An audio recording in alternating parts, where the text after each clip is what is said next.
Welcome back to A Day in the Life of a Garden. We're going to continue our tour of the 26-acre estate located right here in Cedar Rapids, Iowa. Come on, join us. Let's go. My name is David Morton. I'm the Landscape Curator here at Brucemore. It's a 26-acre estate located in Cedar Rapids, Iowa, and it's one of the few National Trust historic sites in the Midwest. And this show is about how to create this little piece of paradise in your own backyard. A day in the life of a gardener.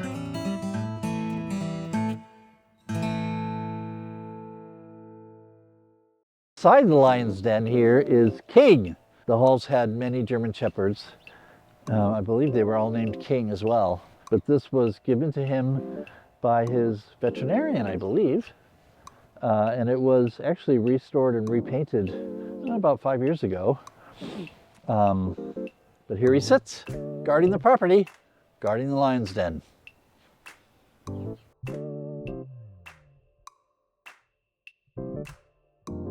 So we are still on the working part of the estate, and this is where most of the gardeners have always had their little spaces for their machinery and stuff, and it's still true to this day. This little butte here used to be a cutting garden, and we are going to make it into a pumpkin garden this year. And all along the outside I have started these pollinators. So what we're going to plant outside is outside of the fenced area is pollinators like yarrow and echinacea and hyssop. Just some plants that also kind of repel the deer as well, because the deer will eat the pumpkins if we're not careful. But we're going to just plant one variety of pumpkin, but it's going to be probably about 6 or 7 plants in here, and so we'll have a big pumpkin patch come fall. And you might want to come and check that out if you're in the neighborhood. See what our pumpkin patch looks like come summertime and fall. And then we're also going to plant up here some sunflowers, and we'll have probably some jumbo sunflowers and some different varieties of sunflowers. This is where the grapes are as well. You can see the grapes. We've pruned those back for the season, and they produce some wonderful grapes. But here we're going to have a sunflower garden in here. Jumbo sunflowers and maybe some other little natives in there that will feed the birds. Birds know just when those sunflower seeds are ripe, and it's really quite fun to watch them dig them out as they eat those sunflower seeds. So that's part of why we like to have sunflowers, is just to attract the wildlife. And then this building here is our newer carriage house, I guess you could say. This is where we keep all of our tools, our gators, our mowers, our string trimmers, our truck, our snow supplies for moving snow. Right now we've just transitioned into springtime, so all of our snow equipment is pretty much put away. And now we're getting ready to mow. So the mowers are getting put together, getting their tune-ups, and we're ready to go. Spring is here. And then attached to this building is also the big greenhouse where a lot of the magic happens. We've been in here a lot, but this is a pretty good sized greenhouse. And we've got everything that's going to be planted out in the garden this year growing these little seeds. And then we're getting some plants delivered too this week. So we're waiting anxiously to pot up and grow in the greenhouse so that we can have these beautiful, lovely plants to put out in the garden here pretty soon, in another month. Can't wait. Let's go. This is the old chicken coop. Now we call it the poop coop. It has our public restrooms and some storage in here, but this is where the chickens used to be. This was where they would come to roost. And behind here is some neat little artifact. We call them chicken waterers, and they're cement bowls that are dug into the ground and that used to hold water. They don't so much anymore because of their age. But this would be the little chicken waterers. They'd fill them with water, and the chickens would be able to come in here and drink and maybe even play in the water. I'm not sure if chickens play in water, but they got to drink water. We have some more of these in our graveyard. We call it the graveyard over there. that are outside of the ground. But I think this is a neat little feature. And also a very nice, one of the still shady spots that one can come and sit and have their lunch in these lovely little Adirondack chairs with their little kids. And you can even take a little nap if you want to. I never do, but you know, you could if you wanted to. Now we're going to move on to the servants' village. We call it the servants' village.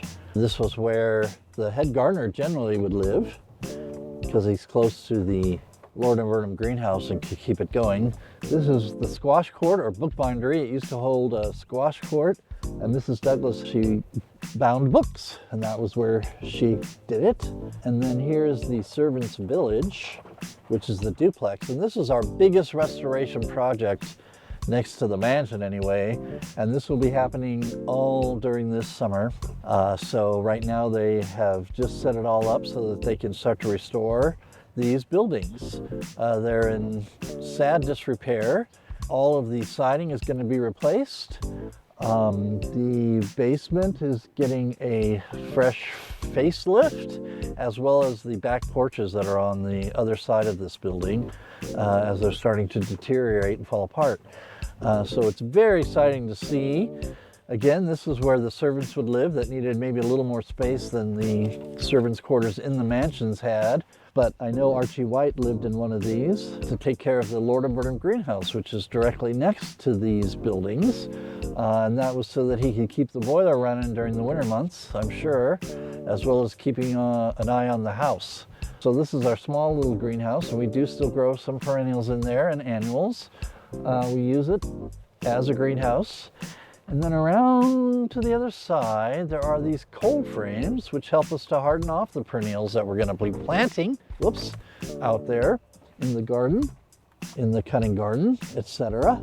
But these little cold frames are housing perennials right now that have been here all winter, and they protect them quite well during the winter months, keep them from freezing and thawing anyway. And as you can see, they're starting to come back, some of them. And some of these will be planted out in the night garden. Some of them will be planted out in the cutting garden. Some of them will be planted out in the formal garden.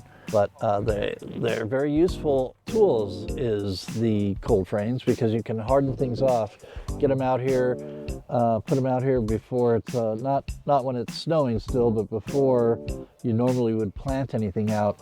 And then they're protected by these lids that come down. Should you get a frost at night, we just lower the lids down and protect the plants. During winter months, they're totally shut up. But now this time of year, I'm starting to open them up so that they can grow and acclimate to being planted out. That's the servants' village. And then this used to be a big old oak tree. We think is dated back to Civil War era. Sadly, the derecho took it away, but we have tried to put a finish on there to keep it preserved to some degree, just because it's such a beautiful old tree. It was really sad to see it go. But if you want to send your kids out here to count the rings, we can find out for sure just how old this tree is. Make a comment in the comment section. Let us know how many rings Johnny counted. Now, I'm 6 feet. If I laid across, you can see that it's nearly 6 feet as big as me. So it was a big old tree. It was one of the most beautiful ones on the estate. Very sorry to see it go. Derecho.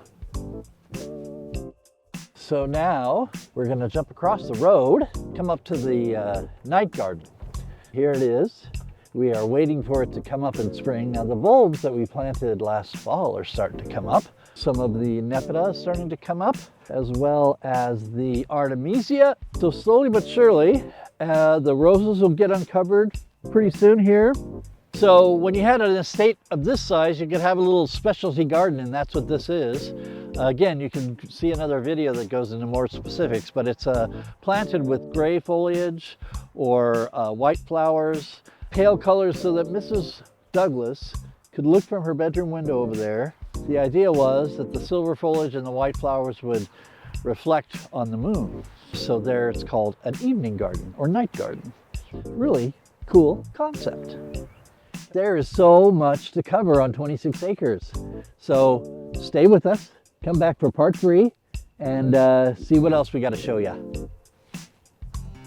We hope you enjoyed it, and if you want to see more, hit the like button, the notification bell, and subscribe to the channel.